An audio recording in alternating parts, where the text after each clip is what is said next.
India ने भी ये अनाउंस किया कि भाई हम जो है मॉरली उनके साथ खड़े हैं, हम जो है उनको सपोर्ट करते हैं। साथ उनके जो खबर के मुताबिक इंडियन हैकर हैं वो फ़लस्तीन की जो वेबसाइट है वो भी हैक वगैरह करने की ट्राई ये कर रहे हैं। कल से उन्होंने अभी तक जो है पानी बंद कर दिया है वहाँ के गाज़ा बेल्ट का, गाज़ा स्ट्रिप का।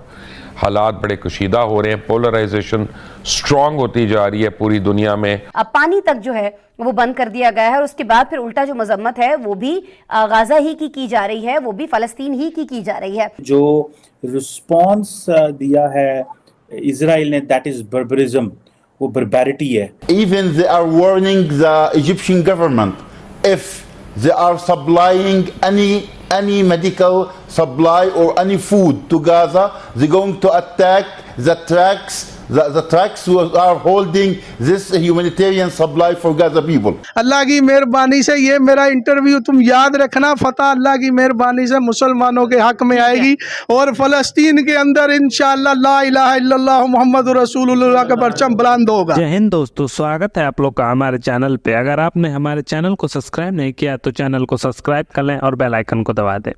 इस वीडियो में हम बात करेंगे फ़िलिस्तीन की, जिसने अपनी फिर से औकात दिखा दी और इजराइल पे छुप के वार किया है फिर से। और यहाँ बात करें तो इजराइल का उस दिन एक फेस्टिवल था और वो सैटरडे को सेलिब्रेट करते हैं, जो आज से 50 साल पहले जब आज़ाद हुआ था इजराइल, तभी भी इसी डेट को और इसी दिन को अटैक किया था यहाँ पे 7 कंट्रियों ने मिलकर, मुस्लिम कंट्रियों ने, पर सबको अकेले इजराइल ने हरा दिया था। पर इस बार अकेले फ़िलिस्तीन ने भी फ़िलिस्तीन के एक ग्रुप ने यहाँ अटैक किया है और ये काफ़ी सोची समझी साजिश है। इस पे इंडिया की तरफ से भी रिएक्ट आ चुका है पीएम मोदी का, और पीएम मोदी ने सीधे कंडेम किया है कि जो यहाँ आतंकवादी हमला हुआ है वहाँ पे और मासूम लोग मरे हैं वो काफ़ी गलती है और उससे हम इजराइल का पूरा ही समर्थन करते हैं। और फ़लस्तीन या फिर जो भी उनके सपोर्ट में हो उनसे हम लोग नहीं सहमत हैं। तो यही है इस वीडियो में। वीडियो आपको अच्छा लगेगा तो चैनल को सब्सक्राइब करेगा। आइए पाकिस्तानी पब्लिक का रिएक्शन देखते हैं इस पे। खबर आ रही है कि भाई उन्होंने तकरीबन 150 के करीब जो डिवाइसेस हैं वो हैक कर लिए हैं। 150 से 200 के करीब जो डिवाइसेस हैं वो फ़लस्तीन की, हमास की डिवाइसेस हैक कर लिए और आगे सिस्टम पूरा जो है उसे हैक करने के लिए अटैक कर रहे हैं। क्या कहेंगे, अगर टेक्नोलॉजी में आपको लगता है कि मुकाबला कर पाएंगे? देखिए, अगर टेक्नोलॉजी की बात करें तो ये अब उसका दावा था, सबसे पहले इसराइल का ये दावा था कि हमारी टेक्नोलॉजी बहुत हाई है। अब जब हमास ने उन पर हमला किया तो कौन सी डिवाइस उसकी काम आई है? मेरा ख्याल है कि ये फेक खबर है। इंडियन हैकर अगर कुछ भी करते हैं, ठीक है, तो वो हमारे मकसद के लिए नहीं कर रहे हैं, ख़ास तौर पे मुसलमानों के लिए। ठीक हो गया। ठीक है, इसराइल बेसिकली बड़ी बुरी तरह बुखलाहट का शिकार हो चुका है। इस वक्त बीच में कूद पड़ा है अपना कतर। ठीक हो गया। अब कतर और इसराइल के मबैन जो है ना वो ये चल रहा है कि इन दोनों में कोई सीज फायर हो जाए और मामला जो है ना बातचीत के जरिए हल हो। सर आप लोग? मैं इमाम मस्जिद हूँ, मॉडल टाउन मदीना मस्जिद अन ब्लॉक में। सर, इसराइल पर जो हमला हुआ है हमास की जानिब से, अब तक 7000 मिसाइल उन पर ताक दिए गए हैं। क्या कहेंगे इसराइल पर होने वाले इस हमले के हवाले से? इंशाअल्लाह ताला ये हम मुसलमानों की जीत होगी और ये हमास के हमारे मुजाहिदीन इंशाअल्लाह ताला कामयाब होंगे और इंशाअल्लाह ताला इसराइल को इंशाअल्लाह इसकी बहुत बड़ी शिकस्त होगी इंशाअल्लाह ताला।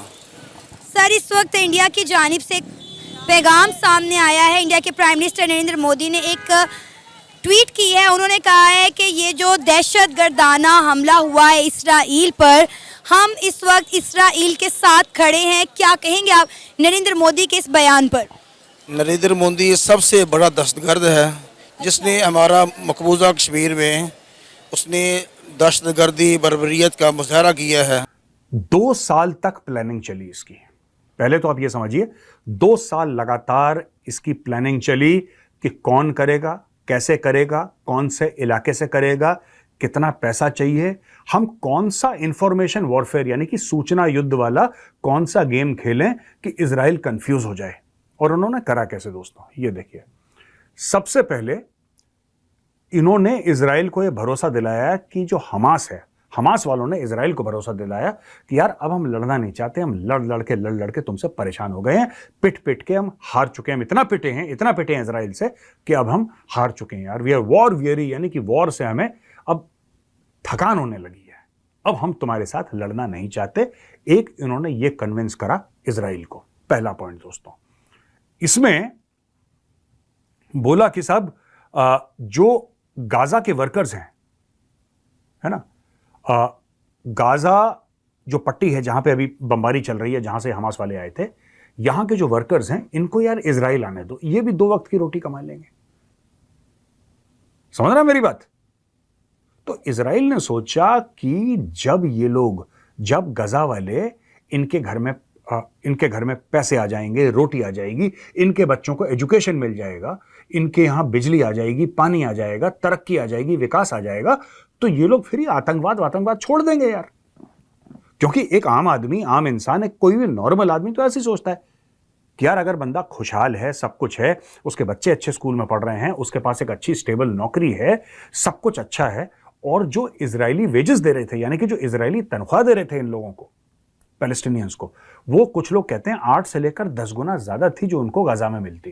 क्योंकि कहते हैं कि जंग खत्म होनी चाहिए, इंसानियत की जानें बचनी चाहिए दोनों साइड से। देखें, मैं इस बात पे एग्री हूँ कि सीज फायर, आप किसी को जानबूझ के तंग करेंगे तो उसका रिजल्ट तो फिर आएगा ही ना। ठीक हो गया। तो अब हमास ने कहा है कि हम इस पे आगे नहीं चाहते, जंगबंदी बंद करना चाहते हैं, तो फिर उनको भी ये चीज़ समझनी चाहिए। अब वो ये कह रहे हैं कि पहल इन्होंने की है, इन्होंने 500-600 के करीब एक दिन में मिसाइल फेंके हैं। चले ये देखें, ये तो अब उन्होंने की है ना, तो उससे पहले फ़लस्तीन पे कितने हमले हो रहे थे। ओआईसी ने कोई काम नहीं किया, तो ये फिर बनाया, ऑर्गेनाइजेशन बनाई, ऑर्गेनाइजेशन बनाई जरूर थी, ये 75 में 74 में बनी थी। ठीक है ना। उसमें आप देखें कि जितने मेंबर्स आए थे, आहिस्ता आहिस्ता वो सब मेंबर को दुनिया से ही रुखसत कर दिया गया। ठीक हो गया। क्यों कि वो एक ऐसा ब्लॉक बन रहा था इस खित्ते में, एशिया के अंदर, कि जिसकी वजह से अमेरिका को ये लगता था कि अब हमारी अजारादारी यहाँ से ख़त्म हो जाएगी। ठीक हो गया। दोस्तों, आप लोगों ने जैसा देखा वीडियो में कि पाकिस्तानी पब्लिक और पाकिस्तानी मीडिया ये मानने को तैयार नहीं है कि कैसे हम लोग ही सपोर्ट करते हैं सिर्फ गलत को, और दुनिया में कोई नहीं सपोर्ट कर रहा है, ये गलत है। और उनका मानना है कि अगर मुस्लिम है तो वो गलत करे या फिर सही, तो ये काफ़ी इनका गलत सोच है, और इसी के चलते ये मुस्लिम्स कंट्रियाँ कभी भी आगे नहीं बढ़ पाती हैं। जो इस सोच से ऊपर आ जाती हैं वही मुस्लिम कंट्रियाँ आगे बढ़ पाती हैं। तो यही है इस वीडियो में। वीडियो आपको अच्छा लगा हो तो चैनल को सब्सक्राइब करिए, वीडियो को लाइक करिए, और आपको अगर वीडियो अच्छा लगा हो तो कमेंट बॉक्स में कमेंट करके अपने राय भी दीजिएगा। धन्यवाद दोस्तों।